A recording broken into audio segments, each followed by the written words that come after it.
તો ભાઈ કાલે મારું કેવું ઓપિનિયન હતું પાકિસ્તાન અને ન્યુઝીલેન્ડની જે પહેલી આઈસીસી ચેમ્પિયન્સ ટ્રોફીની મેચ હતી એમાં એવી ઈચ્છા હતી મારી કે ભાઈ પાકિસ્તાન આરામથી આ મેચ જીતી જાય. જી હા, હવે એવું કેમ કહી રહ્યો છું તમને આગળ વિડીયોમાં જણાવો.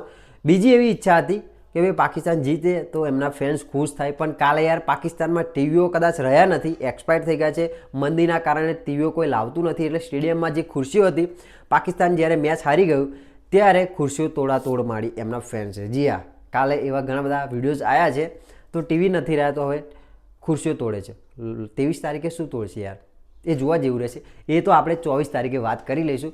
તો ભાઈ કાલે પહેલી મેચ હતી ચેમ્પિયન્સ ટ્રોફીની, તો પાકિસ્તાન છે ને ટોસ જીતીને ફિલ્ડિંગ કરવાનો નિર્ણય લે છે અને ન્યુઝીલેન્ડને બેટિંગ માટે આમંત્રણ આપે છે. તો ન્યુઝીલેન્ડના ખેલાડીઓ આવે છે. કાલે રચિન રવિન્દ્ર ઈજાને કારણે સ્કોડમાં નથી હોતા, એમની જગ્યાએ વિલ યંગ આવે છે. પણ વિલ યંગ યાર જ્યારે પણ ચાન્સ મળે છે ત્યારે યાર જોરદાર ખેલાડી, યાર એમનું પરફોર્મન્સ જોરદાર હોય છે.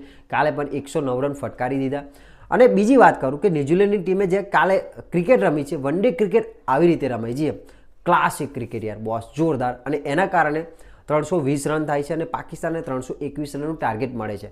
હવે પાકિસ્તાનની કાલ બોલિંગની વાત કરું તો નસીમ શાહે થોડી ઘણી સારી બોલિંગ કરી, બાકી પાકિસ્તાનની કાલે બોલિંગ એકદમ એવરેજ હતી. જે એકદમ એવરેજ. ટોમ લેથમ પણ 120 કે 19 રન ફટકારે છે, નોટ આઉટ પાછા. અને ગ્લેન ફિલિપ્સ, જી હા, કેચ પણ જોરદાર કર્યો અને બેટિંગ પણ જોરદાર કર્યું, એટલે 320 રન થાય છે અને પાકિસ્તાનની વિકેટો પણ પડી જાય છે. તો પાકિસ્તાન પછી બેટિંગ કરવા આવે છે. હવે પાકિસ્તાનના બેટિંગમાં કંઈ વધારે હોતું નથી. બાબર આઝમ કાલે યાર કિંગ સાથે કમ્પેરિઝન થાય છે, વિરાટ કોહલી સાથે.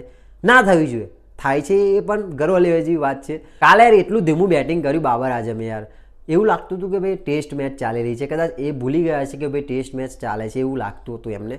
બાકી પાકિસ્તાનની બોલિંગ અને બેટિંગ કાલે બહુ એવરેજ જોવા મળી. આરામથી આ મેચ હારી ગયું. પાછળના જે બોલરો છે કે ઓલરાઉન્ડરો છે એમને સારી બેટિંગ કરી એવું કહી શકાય. આગળના જે ટોપ પ્લેયરો છે યાર આવીને ગતા રહ્યા છે અને ન્યુઝીલેન્ડ આરામથી 60 રનથી આ મેચ જીતી જાય છે. હવે પાકિસ્તાન માટે જે નેક્સ્ટ મેચ છે ઇન્ડિયા સામે છે, કરો યા મરોનો મુકાબલો થઈ ગયો. એટલે હું કહેતો હતો કે કદાચ પાકિસ્તાન પહેલી મેચ જીત્યું હોત તો થોડું આપણને હળવાશ રહો.